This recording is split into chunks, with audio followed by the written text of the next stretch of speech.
정수장에서는 항상 정수된 맑은 물을 각 가정으로 배송합니다.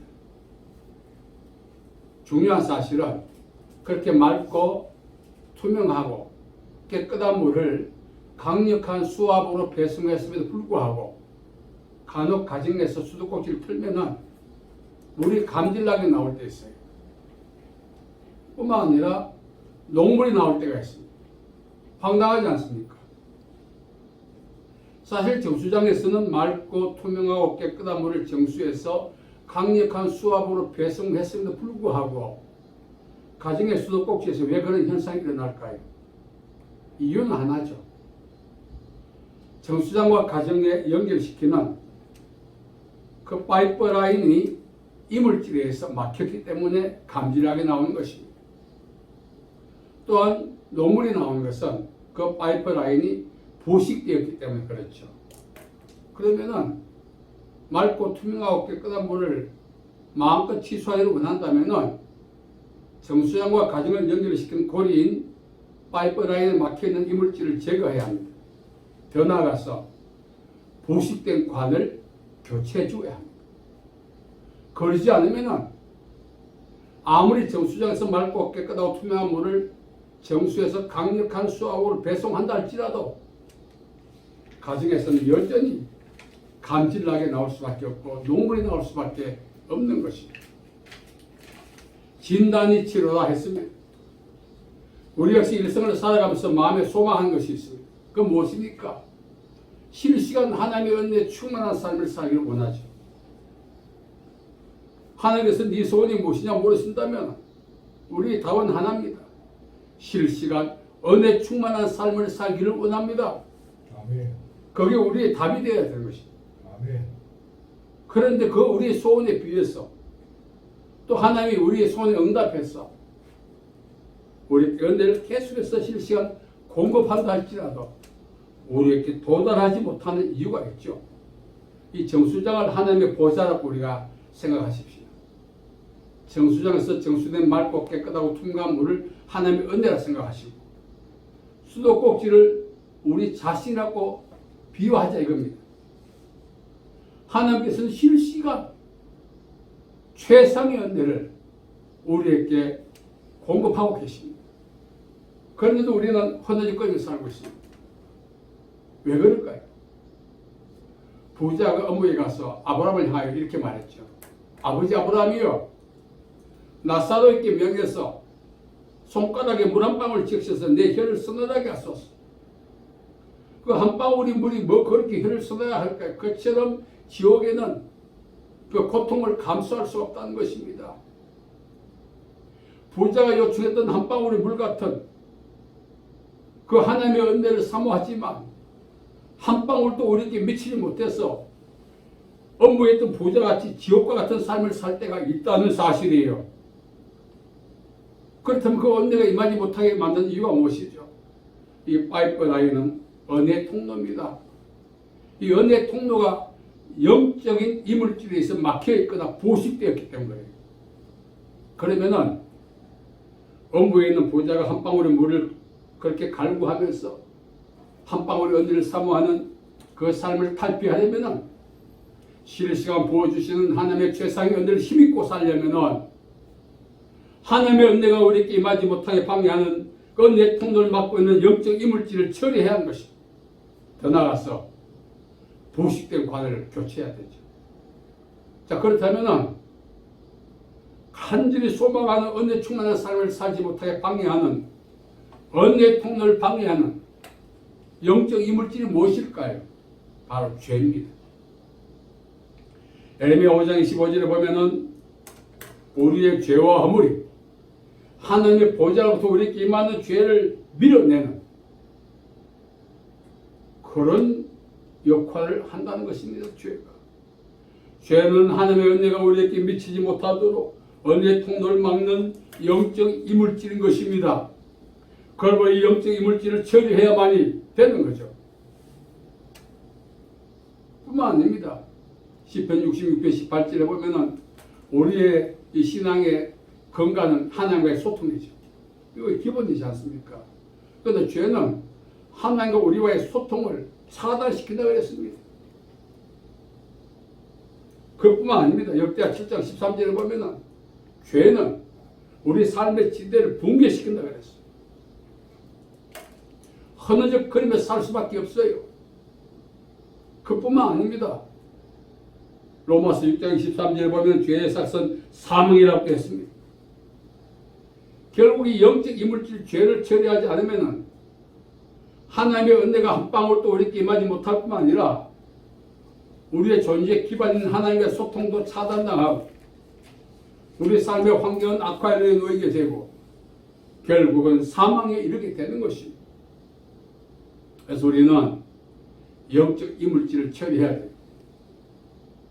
열악한 상황 속에서 우리는 이렇게 말할 수 있지 않습니까? 쥐구멍에도 볕들날이 있다고. 쥐구멍에 볕들날은 있을지 모르겠지만 나에게는 하나님의 은혜가 임할 날은 죽어도 없다는 것입니다. 왜? 영적 이물질을 처리하지 않으나. 우리는 마냥 기다리지 않습니까? 저도 그를 세월 맞추기였죠. 하나님의 언젠가 반드시 복주고 복주라는 약속에서 기다린다. 기다리는 것이 중요하지 않고 하나님의 은혜가 임하지 못하는 원인을 찾아 처리하는 것이 더 중요하다 이거예요. 우리는 기다리지 않습니까? 언제까지?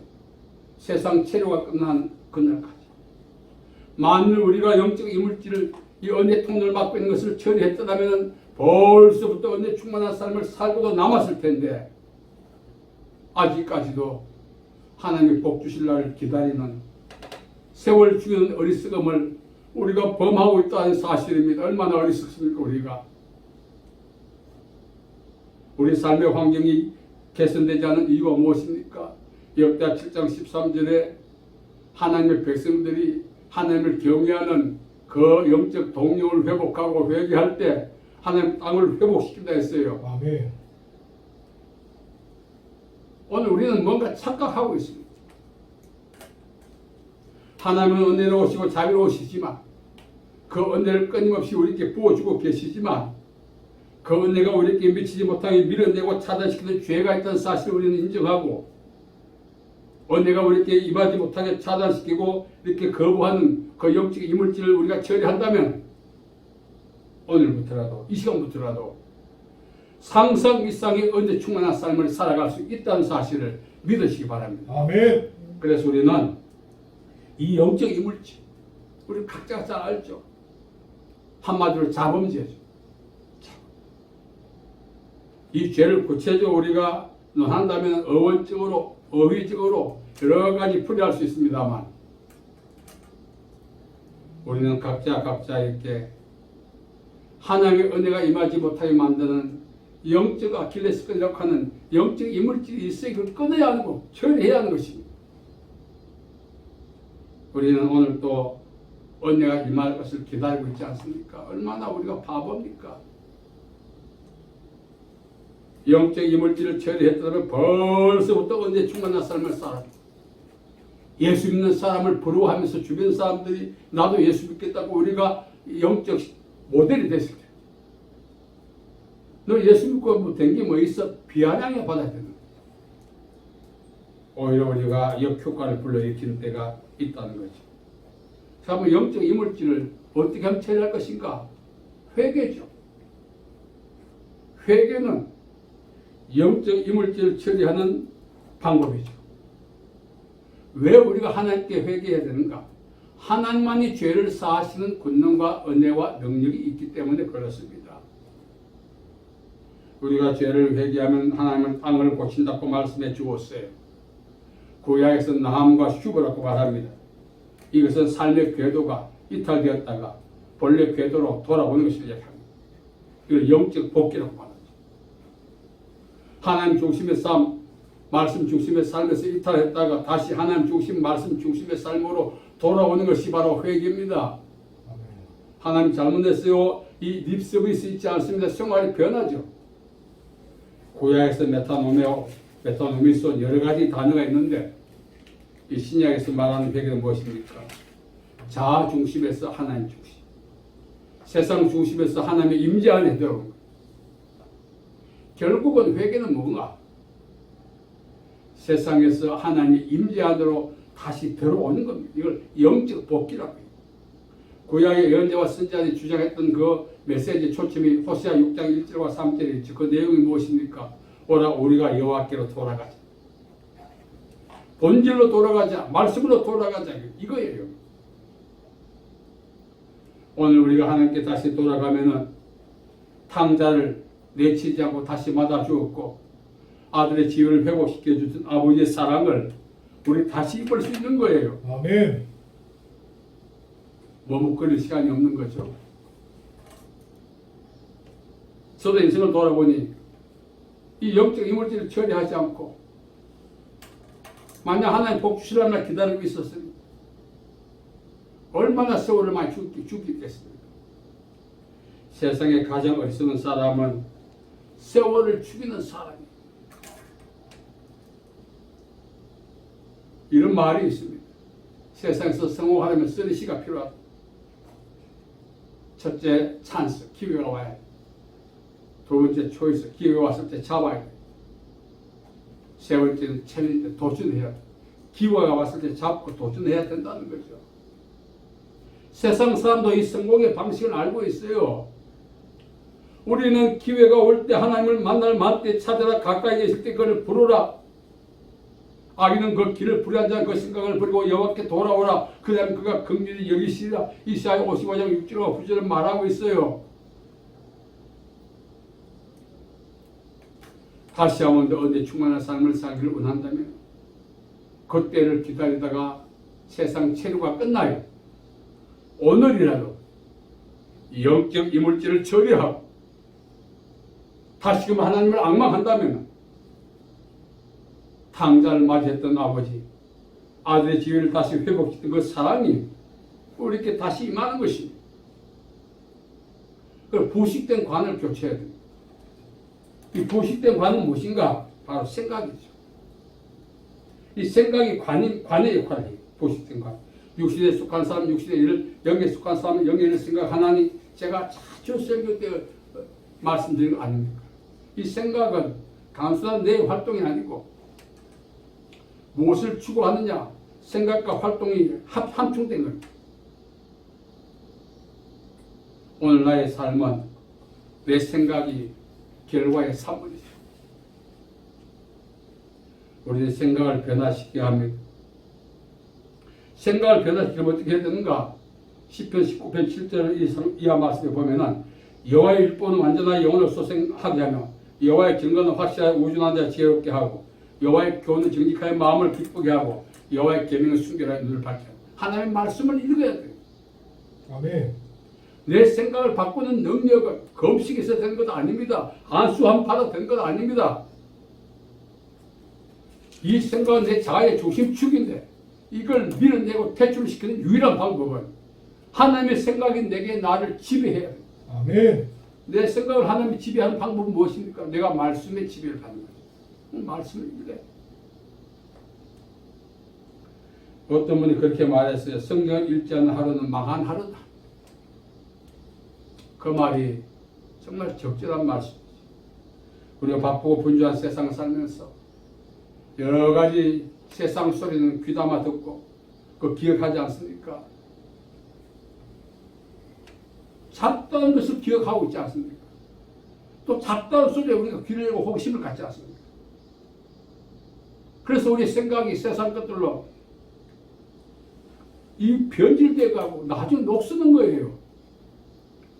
하나님의 생각으로 다시 새롭게 우리 생각을 새롭게 설정해 놓아야 합니다. 이걸 초기화라고 하죠. 하나님의 말씀으로 우리 생각을 초기화해야 하는 것입니다.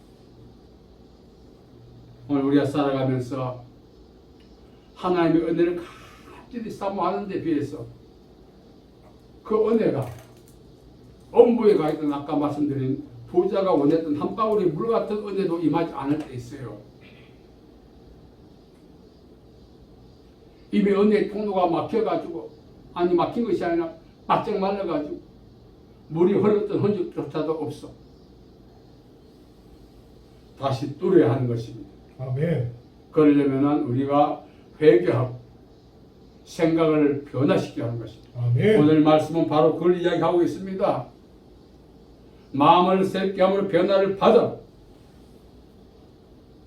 오늘 왜 바울이 우리께 그렇게 말하고 있는지, 내 안에 하나님의 은혜가, 하나님의 자비와 하나님의 사랑과 긍휼과 능력이 다시 나를 관통시키게 만들려면은 은혜의 통로를 막고 있는 내가 지금까지 범했던 그 자범죄를 철저하게 회개하고 고루한 내 생각을 변화시켜야만 된다는 것입니다. 새 술은 새 부대에 담는다.